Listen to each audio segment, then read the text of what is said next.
Hello Queenslanders. I want to take a moment of your time to talk about my government's economic strategy to build a stronger Queensland, even in the toughest of economic times. A global recession has swept the world. 7 out of 10 of our major trading partners here in Queensland have fallen into recession this year. Like governments around Australia and around the rest of the world, our budget has come under a lot of pressure because of the global recession. $15 billion has been wiped off our revenue going forward. We're not the Wall Street bankers that caused this recession, but we are a government that has to deal with its consequences.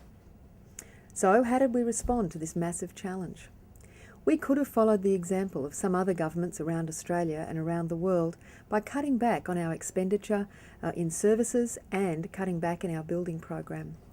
We didn't do that. We could have cut frontline jobs and services like they're doing in Western Australia, where 400 jobs of doctors and nurses have been cut from the Royal Perth Hospital. We didn't do that. We could have increased taxes like payroll tax at a time when unemployment is rising. We didn't do that either. And we didn't do all these things for a very good reason. Because I am determined to keep as many Queensland jobs as possible. Because I stand for jobs, not cuts. Because I'm determined to deliver more services to support our growing state when we need them. More hospitals, more schools, more kindergartens, more police stations, more ambulance vehicles, more roads and better public transport. To do this, we've had to look at what the Queensland Government owns and what we want to own in the future. We've identified 5 commercial businesses that the Queensland Government owns that no longer need to stay in government hands. These are commercial businesses that are not providing public services. There's been a lot of misinformation around, and I want people to be armed with the facts. I know many Queenslanders have questions and genuine concerns about these proposals. I understand those concerns. I've had them myself. Not that long ago, the then federal government decided to privatise Qantas, and I opposed that decision back then because I was worried about what it would mean for Australia. But I look back, and I have to admit I was wrong. Since the privatisation, what we've seen is Qantas go from strength to strength. New and better planes, more Australians employed, and now one of the top airlines in the world.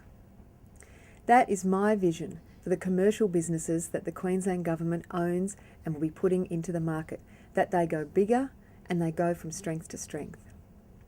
These businesses are not a cash cow for the Queensland Government. They need more money invested in them to keep meeting the needs and demands of their customers.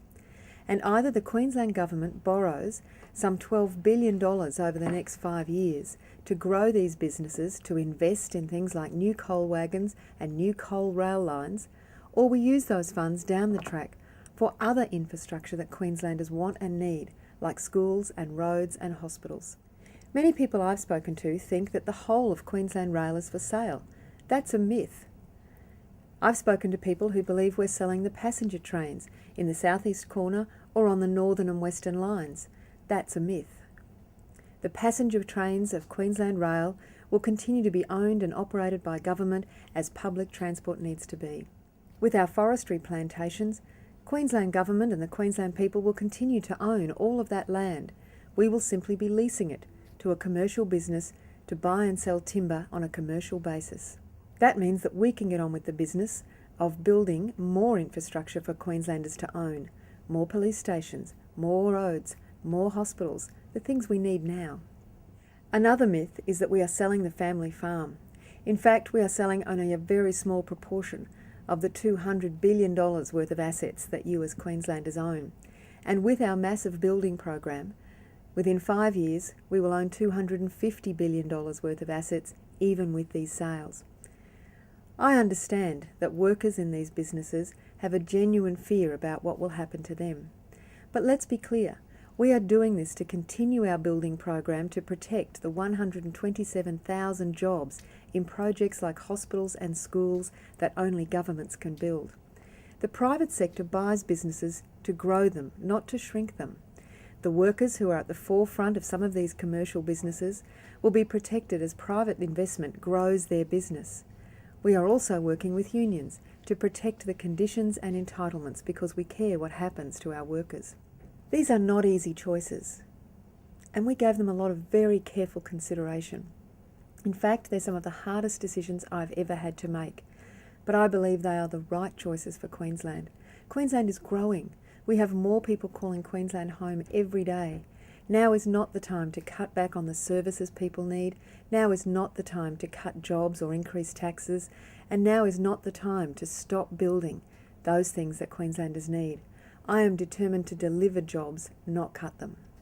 I am determined to deliver more services and better services for Queenslanders, not less. This program will help us deliver that for you.